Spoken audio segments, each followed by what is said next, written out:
Bum bum bum bum bum bum bum bum bum bum bum bum.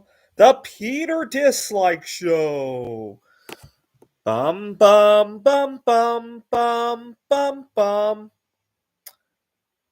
This past week, I had a very big upset, and it made me realize that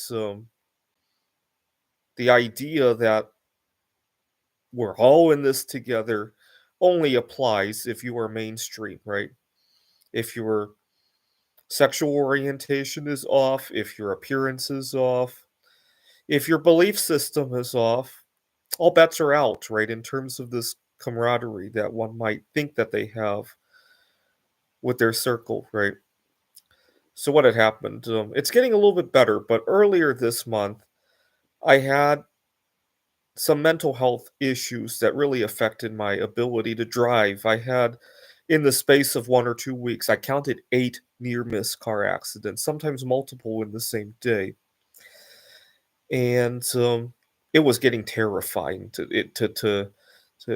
terrifying doesn't even do it justice. It was becoming playing Russian roulette every time I put the key in the car.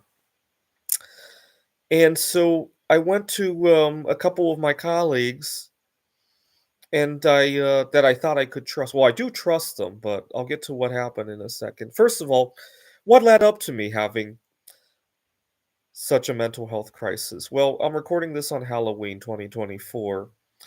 This past month, I had hoped to go on another date again because we're getting close to the Christmas season, and during the Thanksgiving or Christmas breaks, I'd hope to travel a little bit.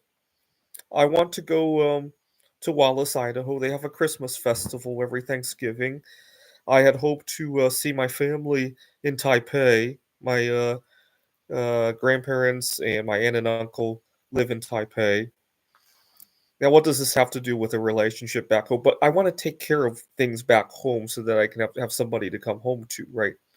And I haven't had much luck doing that. And I've been highly distracted slash bothered by it to the point that I'm having multiple near miss car accidents every day. I know it sounds weird, which is why I'm recording a video about how if you're different, a lot of things go out the window. So I had gone back to my office to talk to a couple of colleagues, see if anybody could give me a ride to the office. I live in Apache Junction. Public transportation is not really an option. Uber really isn't an option. The prices are ridiculous because of the desolation of the area, right? I believe me, I checked a lot of other avenues as well. And my colleagues, to their credit, they did not laugh me out. To their credit, but they all had issues, right? They were busy. They were had other commitments. But you know what? I remember years ago when I filled in for a number of my colleagues, they were not exactly cake to do, right? So, for example, I had a colleague, I was teaching at a different school in Seattle, Washington. At this point in my life, I was actually living in my car. Seattle can be pretty expensive. And I was teaching an afternoon class, but one morning, 8 o'clock in the morning, the phone had rang. One of my colleagues told me that she had a home repair emergency. A water pipe had burst or something like that.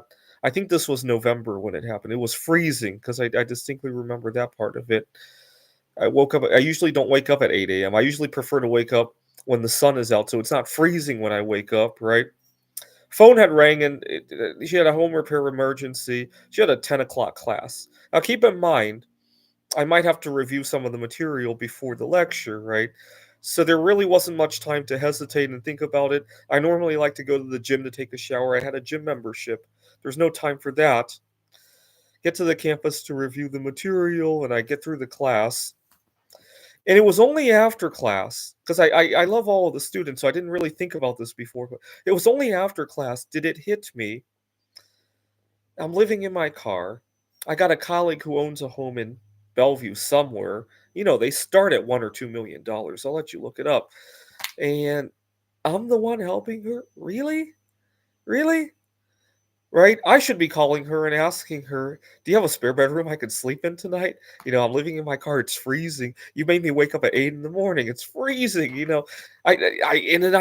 a perfect world, I should ask her for that, right? Good luck trying to do that in the environment that we live in today, right? But and so it's just weird if you think about it. Just like not being able to get a ride only because my colleagues are quote unquote busy. There's two kinds of busy, right? There's literally I got something else booked at this time, right? I can't imagine them being too busy on their way in. I'm not even saying that I want to go to campus as long as I can be at the campus during the time of the class, right? I'm flexible, right? There's the kind of busy where they don't even own a car and they're walking the campus as well, or they're doing whatever to get to campus as well, right? And then there's the other kind of busy that says that I'd rather have time to sit in the Starbucks than to drive you to the campus, right? There's that kind of busy. I guarantee it's the latter kind, right? And I think part of the reason is that not too many people can relate to being so heartached that you're having a near miss car accident almost every day, right? If I were going through chemotherapy in 2 weeks to drive, maybe that would have turned out to maybe I should have lied about why I needed a ride to work. Maybe that's what it is, right? I was too honest with them. I should have just said that I'm going through chemotherapy, right? Nobody's gonna check that, right? But or something else, right? I should have said that maybe even say that my car's broken and I haven't found the money to repair it yet, right? Although nobody's gonna believe that because I'm buying precious metals left and right? I should have lied about it, is what it is, right? But I don't like the concept of lying at work because sooner or later, if you tell one lie, you're gonna have to tell more lies. If I'm too broke to fix my car, and the next thing they know, I'm making bismuth art, right? I'm gonna have to lie about where that bismuth came from, or I'm gonna have to hide the art from my colleagues, right? Or you get the idea, right? I don't like to maintain a double life like that, and so that's why I didn't lie about it, right? Um, but you get the idea, right? They didn't beat at the wavelength. I told the truth about why I wasn't driving safely, but they didn't beat at the. Now you might say, well, why don't you take time off of work then? Good question. A lot of my friends did suggest that.